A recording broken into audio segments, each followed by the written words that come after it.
Bismillahirrahmanirrahim. Well, first of all, I would like you to say some words about Dr. Israr Ahmad. Can you, his thoughts about his knowledge of Quran, his thoughts about the future, his side on the international affairs.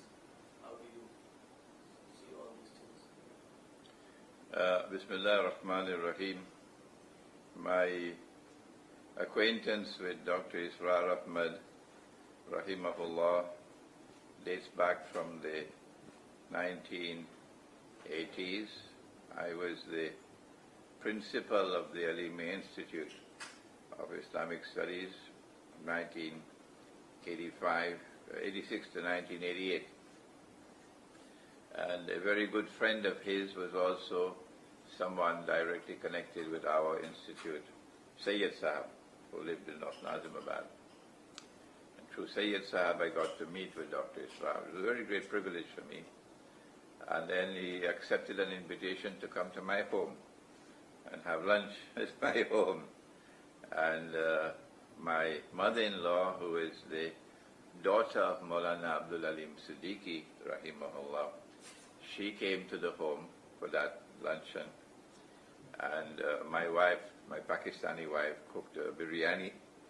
And Dr. Israr Ahmad enjoyed the biryani and went back to Lahore and wrote about it. But he and my mother-in-law sat down for a long time and had a very pleasant and good conversation about her father, Maulana Abdul Alim Siddiqui, rahimahullah. This was in the mid-1980s, yeah. I wanted to invite him to come and address the students of the Alimi Institute, but our management committee out there were not the kind of people broad-minded enough, so it was not possible. But I went to Sayyid Saab's home to listen to his lectures over there, and I was very much impressed in my meetings with him.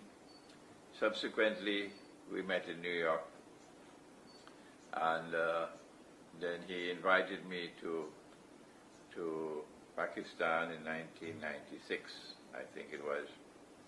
And in Rawalpindi, I then decided to become a Rafiq of the Tanzim. I found him to be someone with the right approach towards knowledge of Islam. The right approach being that we should not put the emphasis on law, nor should we put the emphasis on the hadith, but rather the emphasis should be on the Quran. This was precisely what my own teacher, Maulana Dr. Fazlur Rahman Ansari, rahimahullah, insisted on. The priority goes to the Quran. And this is precisely what Dr. Israr Ahmad did, and that attracted me to him. Not only did he give priority to the Quran, but more than that, it was a lifelong devotion to the Quran, and may Allah reward him for his lifelong devotion to the Quran and to explaining the Quran and reviving interest and dedication to the Quran. I found him to be a man who made sacrifices in life. He was a medical doctor, and he gave up his career, his profession. I don't know any other Pakistani who would do that. To give up a medical career to become a scholar of Islam. I did the same thing myself. I was in the diplomatic service of Trinidad and Tobago, the Ministry of Foreign Affairs. And in 1985, I gave up that job and went back to Pakistan. And the Pakistani people told me, "You're a fool. Only a fool will give up a job in the diplomatic service to come to become a mullah." So Dr. Israr and myself were in the same boat, that we both gave up our careers to devote ourselves to the mission of Islam, and that attracted me to him. I also come from a tradition of people who travel constantly in Tabligh, in preaching Islam. Maulana Abdul Alim Siddiqui rahimahullah spent 40 years of his life traveling all over. He began when there was no air travel. He went by boat and by horse cart and so on, traveling. And then his disciple and successor and my teacher, Maulana Fadlur Rahman Ansari, rahimahullah, followed in his footsteps and traveled right around the world 5 times. From Karachi, he would travel west, and a few months later he returned coming from the east. Yes. And Dr. Israr Ahmad followed in that noble tradition of traveling around the world, preaching Islam, up to a very old age, with great physical distress sometimes because of his knees. And it was wonderful to see someone be prepared to travel. Is not easy. You have to make sacrifice when you travel, yes. The comfort of your home is gone. And he never traveled with his wife. No, traveled alone. I never know about his wife traveling with him. When your wife travels with you, then you have some comfort. No? But I'm not aware of his wife traveling with him, for example, to the United States and so on. So this was something remarkable about him, his constant traveling to preach the mission of Islam. He had a commendable command of the English language. It was not his mother tongue. His mother tongue was Urdu. But then he told me one day he listened to someone else speaking on Islam in English. And the man's English was so poor. He said, if he can speak in English, so can I. And then he started to build up his knowledge of the English language. And by the end, he was able to express himself in the English language satisfactorily. But not only did he acquire the English language, but because of his scientific training as a medical doctor, he was able to access knowledge of the modern world. And that made him different from the rest, who had less than a passing acquaintance with the modern world. I found him to be a man of integrity, of courage, more courage than I had. That he would have a firm, very firm view on something, and he would enforce it and apply it. And I saw in his own family, I saw in his children, the way he managed with them, how he enforced and applied what he was teaching in his own family. And that was, masha'Allah, masha'Allah, masha'Allah, something beautiful to behold. I remember an instance where we were in Islamabad or Rawalpindi, and both he and I had the same view concerning the national anthem.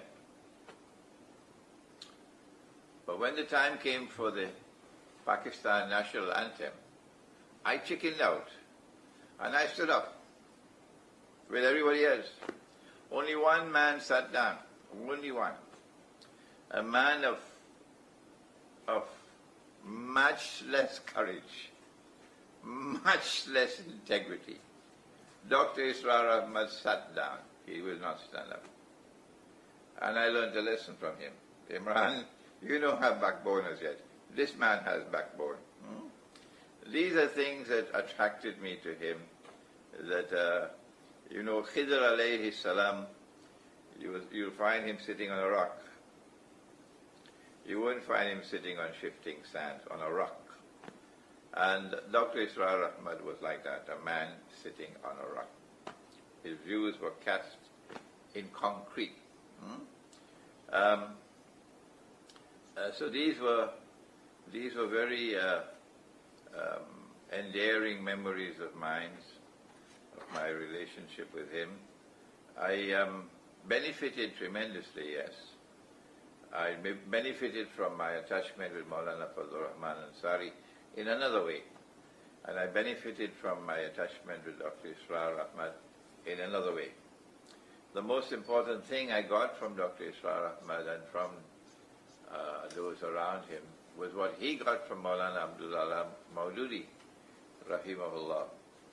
And that is the concept of Ikamatul Deen, the importance of the establishment of the Jama'ah, the appointment of the Amir, the relationship of as-sam'u wa ta'atu, the enforcement of the Sharia.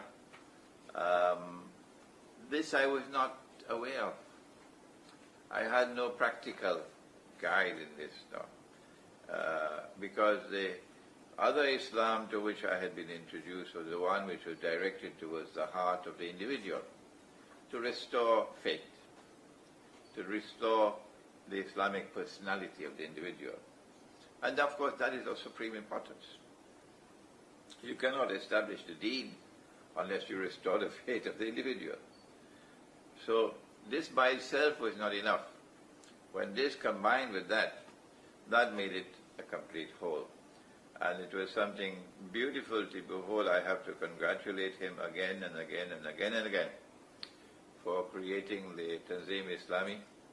It was a beautiful Jama'ah, a beautiful Rufaka, lovely discipline in that Jama'ah, and I only benefited. And I have with me golden memories of the time that I spent with the Tanzim Islami. Seldom will you find today in the world an Islamic movement built so beautifully, with such discipline in it, such an emphasis on knowledge, on thinking and so on, as you would find in the Tanzim Islami. And finally, I was surprised and delighted to see that the Tanzim Islami was not involved in electoral politics. I was surprised and I was delighted, because that's also my position, where we differ with Maulana Abul Ala Maududi, that we are involved in politics. Yes, we are, but not in electoral politics. And up to this day, the Tanzim has held on to that position of theirs, that members of the Tanzim do not vote in elections and are not in part of electoral politics. So this is the brief introduction to my relationship with Dr. Israr. Now coming to the point about the Dajjal.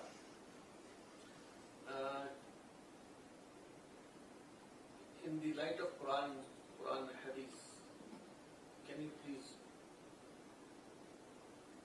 introduce the Dajjal to a common man?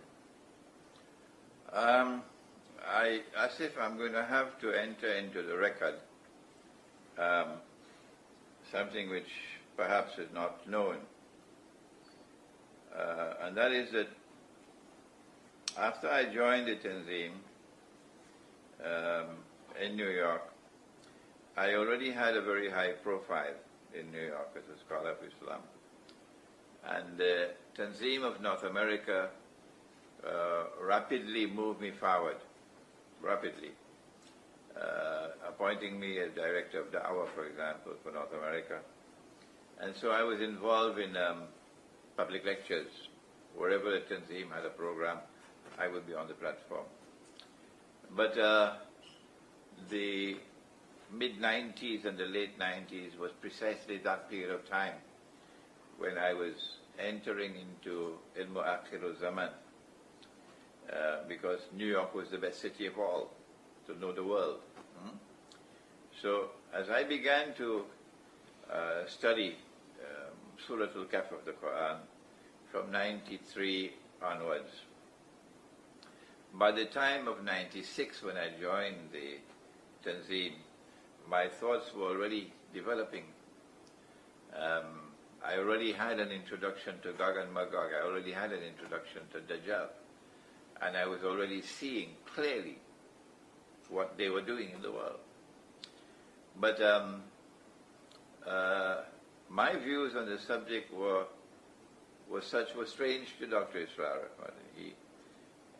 apparently was not comfortable with these views of mine on Dajjal and on Gog and Magog. And so he called me in one day, and in his capacity as Amir, my Amir, gave me orders that he did not want me to lecture and he did not want me to write on the subjects of Dajjal and of Gog and Magog. I respected him before he gave that order. I respected him while he gave the order. I have respected him and admired him since he gave that order. And up to this day, my esteem for him is unchanged. But I could not accept that order. No, I could not. With no disrespect for him whatsoever. I was of the opinion that no man has authority over another man in the world of knowledge. And so I could not accept that order of his. And I continued with my work. And eventually, 2 years later, by 99, Jerusalem and the Quran was already in my mind. And I began writing it in 99. And by the time 9/11 took place, the book was already substantially written. And it was published in 2001, 2002 probably. Either 2001 or 2002, Jerusalem and the Quran was published. Jerusalem and the Quran to this day has remained a bestseller. It has won universal acclaim around the world. No one has attacked that book as yet with credibility. None. No one. It is constantly being translated into new languages. Constantly. The last one now is Russian. Russian translation nearing completion. I have lost count, maybe about 24 translations already. It's a translation in Pashto. If I had obeyed Dr. Israr Ahmad, that book would not have been written. Subsequently, I also wrote an Islamic view of Gog and Magog in the modern world. It remains to this day the solitary book on the subject written in the modern age, which is scholarly. The rest can be fit for Disneyland. I feel sad to say so, really. But it's not my being unfair to others. It's just that I don't see scholarly work on Gog and Magog. And so eventually we had a parting of ways between me and the Tanzim, but the love that I have for the Tanzim has always remained there. And if ever I go to Lahore and I stay anywhere else but in Model Town, the members of the Tanzim are quite angry with me. Yes. Why did Dr. Israr Ahmad give me this extraordinary order to be silent on the subject of Dajjal and of Gog and Magog? Why? A man of such intellectual power and discipline and integrity. I have to take it back to methodology. I believe it is methodology which separated us, and I believe that Allah has blessed me to penetrate the subject of Dajjal and of Gog and Magog and of Ilmu Akhiru Zaman. I believe that this barakah has come from him largely because of methodology. That you do not take the hadith by itself in isolation. No. If you want to study the subject of Gog and Magog, you do not go first to the hadith. No, that's wrong. That's not the right way. You must first go to the Quran and let the Quran teach you the subject of Gog and Magog. And then you go to the hadith. Secondly, you must, when you go to the Quran, you must be able to treat the verses of the Quran like the stars in the sky. The stars in the sky are not just isolated stars. No. Allah didn't put the stars in the sky just for beauty. He says in Surah Al-Mulk, وَلَقَدْ بَعْدَ أَعُوذُ بِاللَّهِ مِنَ الشَّيْطَانِ الرَّجِيمِ وَلَقَدْ زَيَّنَا السَّمَاءَ الدُّنْيَا بِمَصَابِحِ إِلَى آخِرِ الْآيَةِ. By using the word masabih, plural of misbah, you have an absolutely important, strategically important lesson concerning methodology. That you have to understand how the stars are connected to each other, if you're able to use the star as lamps to see. Similarly, you have to know how the ayat of the Quran are connected to each other. If you're able to understand and be able to, the ayat of the Quran become like lamps for you. Okay? And mashallah, we have so many distinguished scholars of Islam all through the ages who have devoted their lives to this subject. I am just a little spark in the latter age, but there are so many who have preceded me. Maulana Fadlur Rahman Ansari rahimahullah gave us this beautiful phrase. He says, in order for you to be able to put the ayat of the Quran together and organize them as a whole, you have to locate what he calls the system of meaning. It is like a necklace, and you have the pearls, and you have the string. And you have to put the pearls onto the string to make a necklace. So that string, that taga, that twine, is the system of meaning of the ayat. You cannot locate the system of meaning without an intellectual jihad. And more than that, it is more than the rational faculty that has to be at work. More than the rational faculty. It has to be both the head and the heart. It has to be external knowledge and internal insight, or basira. When these two combine together in the study of the Quran, you're able to locate that system of meaning. And then you'll be able to read the Quran correctly. So when you do that for Gog and Magog, then you will be able to go now to the hadith. And if a hadith is in harmony with the Quran, you accept it and put it on the necklace, and your database is expanding. If a hadith is neither in harmony with the Quran nor in conflict with the Quran, you still accept it, of course, but it'll have a lower status. But what happens when a hadith is in conflict with the Quran, or it appears to be in conflict with the Quran? And so you put it aside. You put it aside. You do not give priority and precedence to a hadith over the Quran. When this methodology is used, only then can you understand the subject of Gog and Magog. And it is our sadness, really, the sad reality, that our scholars of Islam, so many of them, have chosen on the basis of one solitary hadith to come to the conclusion from which they're not budging. Come rain or sunshine, they're not budging. That Gog and Magog will be released only after Nabi Isa alayhi salam returns and he kills Dajjal. Before that, there is no Gog and Magog. That is so sad. Because when you hold on to one solitary hadith and you come to your conclusions, cast in concrete, you have disrespected the Quran. And I hope and pray that these words of mine might wake up those who listen to me. Similarly with Dajjal. The fact that Dajjal is not to be found, no mention of Dajjal by name in the Quran, no mention by him, is important.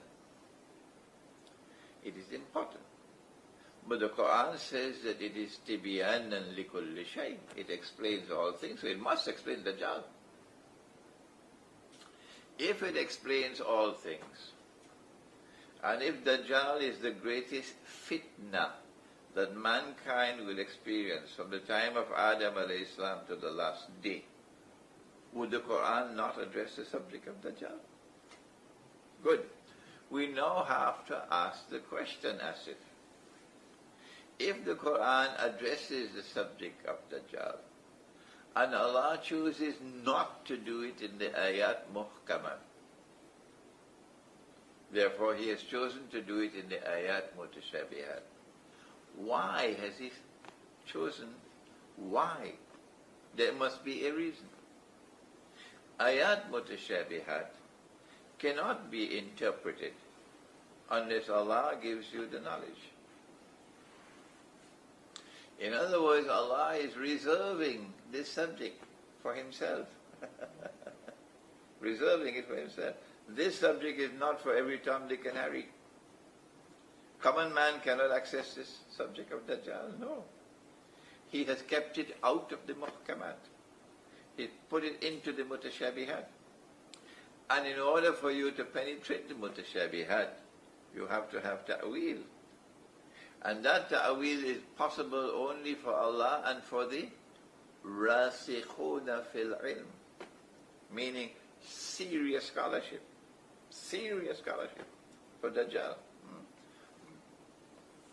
Because we have not adopted this approach of recognizing the two oceans of ayat in the Quran.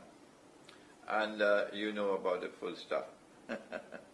You know about that, if you'll allow me to call it, that wicked full stop. That wicked full stop. Whoever put that wicked full stop, one day we must know who he is, identify him.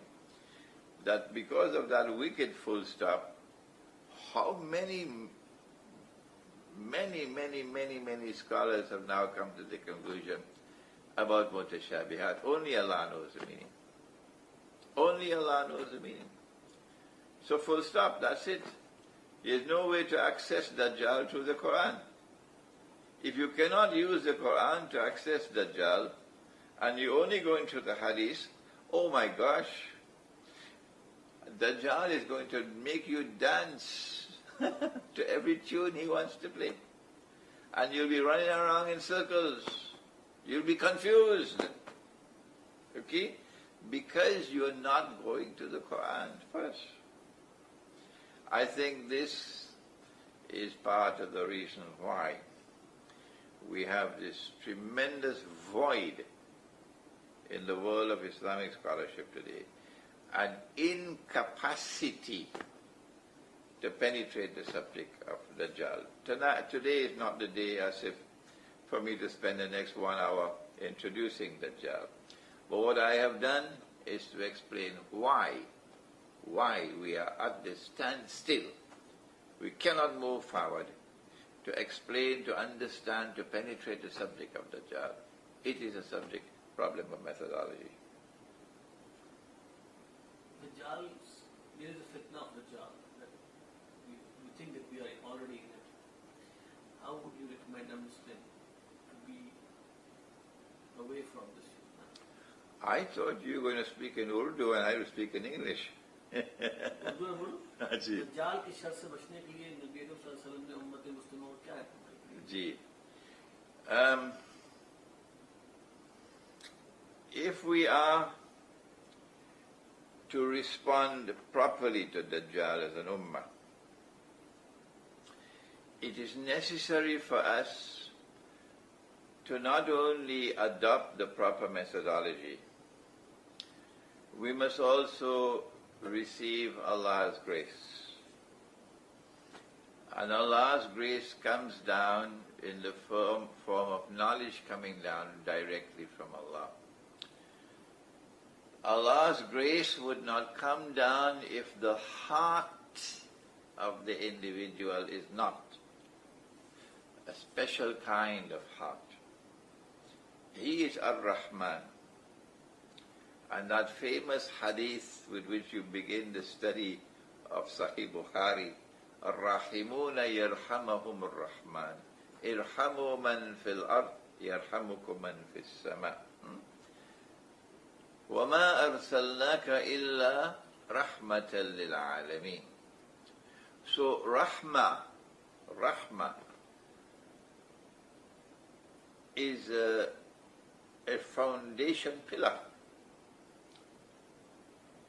and you cannot access knowledge from Allah unless you are yourself built on the foundation of rahmah. And this gives us now the model of scholarship for this age, through which this ummah can address the subject of Dajjal. The model of scholarship of this age is not the Darul Uloom. No, it's not the Darul Uloom. It's a different epistemology in which knowledge must come directly from Allah.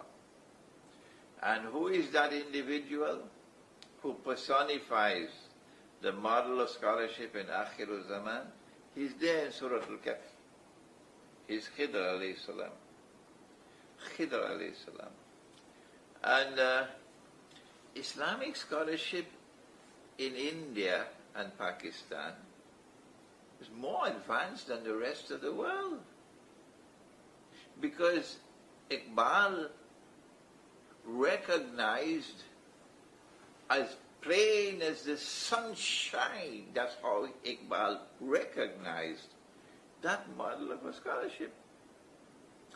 I don't know much Urdu, and I do not know much of these verses, but this one I memorized because your father helped me. Hazaro saal Nargis apni benuri pe roti hai, bari mushkil se hota hai chaman mein Deedawar paida. Who is Deedawar? Deedawar is the Khidr. Khidr alayhi salam, that's a Deedawar. Khidr. So Iqbal is pointing beautifully to the need for a Khidr. He was not impressed by Darul Uloom education. Iqbal was not. No. He was so unimpressed by it that he called for the reconstruction of religious thought in Islam. Because what was coming out of the Darul Uloom was inadequate for facing the challenges of the modern age. Okay? Iqbal called for Deedawar. Deedawar is Khidr alayhi salam. If we are to get out of the mess in which we are today, if we are to have a tomorrow in which the world of Islamic scholarship will now function credibly, using the Quran to understand the reality of the world today and respond to it appropriately, it will be on the basis of following in the what you call Naqsh Qadam, the footprints of Khidr alayhi salam. And the footprints of Khidr alayhi salam is number one, epistemology. The knowledge does not come only from external causes. There's that knowledge which is externally acquired, and there's that knowledge which is internally received. And these two are like two oceans of knowledge. And you'll find the most learned where? Majma' al-Bahrain. Majma' al-Bahrain, where the two oceans meet. Khidr alayhi salam is ataynahu rahmatan min indina. So he's built on the foundation of rahmah. If we are to follow in the footsteps of Khidr, we also must be built on the foundations of rahmah. Rahmah, yes. You don't suspect other people. No. You put a good meaning to things. Always accept them to be good until you have evidence to the contrary. Do not be suspicious of people. Ataynahu rahmatan min indi. That's rahmah. That's a heart built on rahmah. A heart which is forgiving and merciful. And then you qualify وَعَلَّمْنَاهُ مِن لَدُنَّا عِلْمًا. This is a brief answer to you. This is how we should prepare ourselves to respond to Dajjal in terms of scholarship.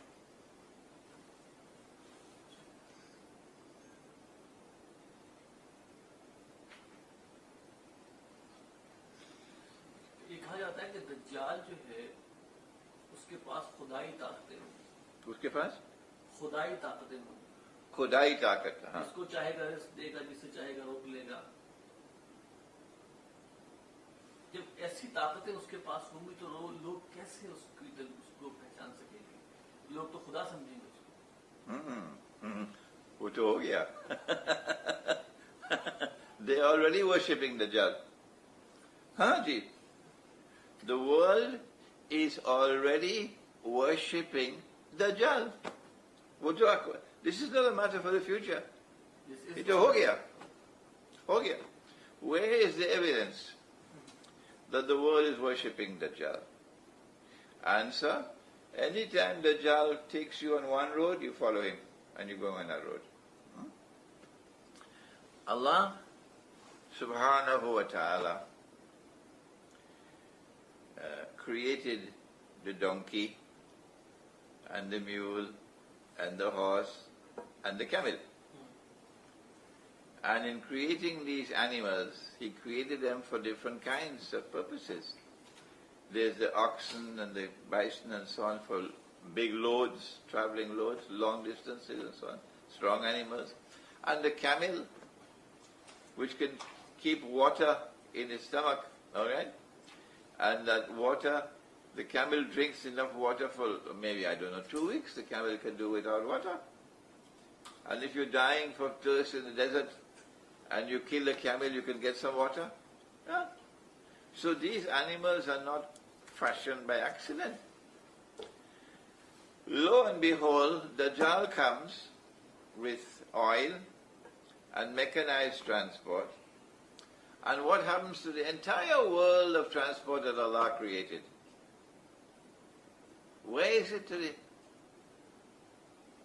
Subhanalladhi sakhkhara lana hadha. Where is the hadha today? Huh? Nobody rides a donkey anymore except in the villages. Even in the desert they're not riding camels anymore. They have these four-wheel drives for the desert. Nobody rides a camel anymore. And suddenly it's gone. But Allah did not create the horse only for traveling. No. The male, when he uses a horse, he gets exercise for his body. He gets exercise for his male functions. As a man, his virility as a man. All right? His sexual prowess.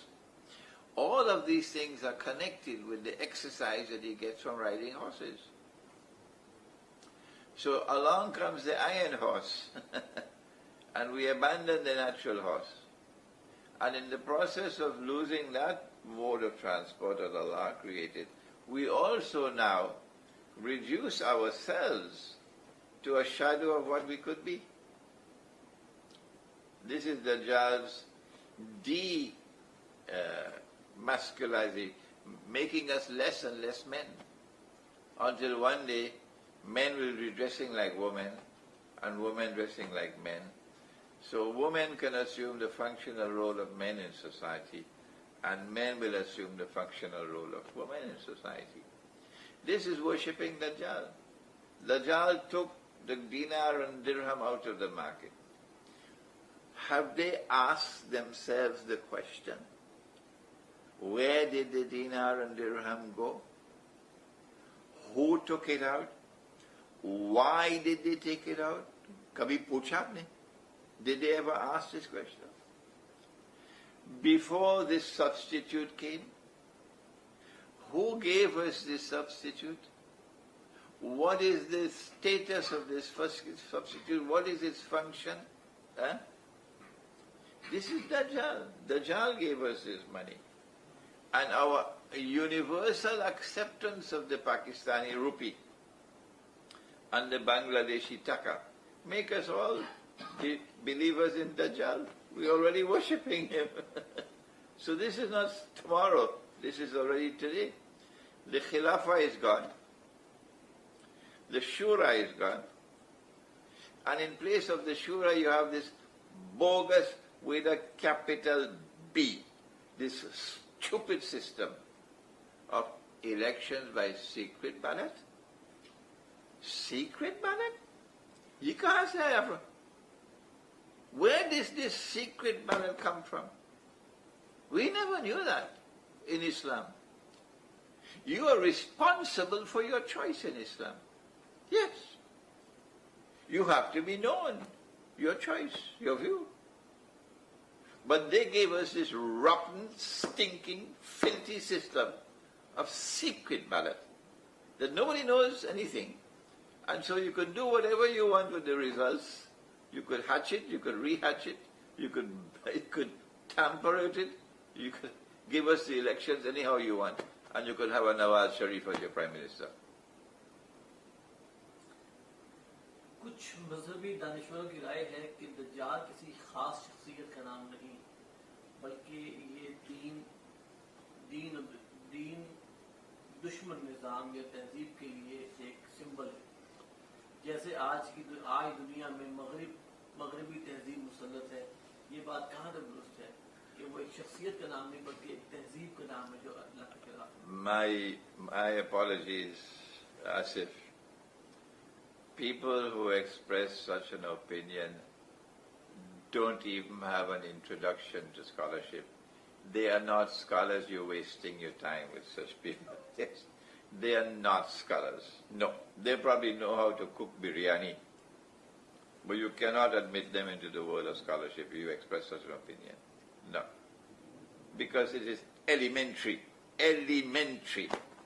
Why? Don't they have any sense? The Prophet ﷺ introduced Dajjal to us as Al-Masih al-Dajjal. What does it mean? This is Khansama's thought. What is Al-Masih al-Dajjal? Al-Masih al-Dajjal is a person who will seek to impersonate Al-Masih. If you are a horse, can a horse impersonate the son of Mary? If you are a jackass, can a jackass impersonate the son of Mary? No. Even if you're an angel, you still have to come in the form of a human being.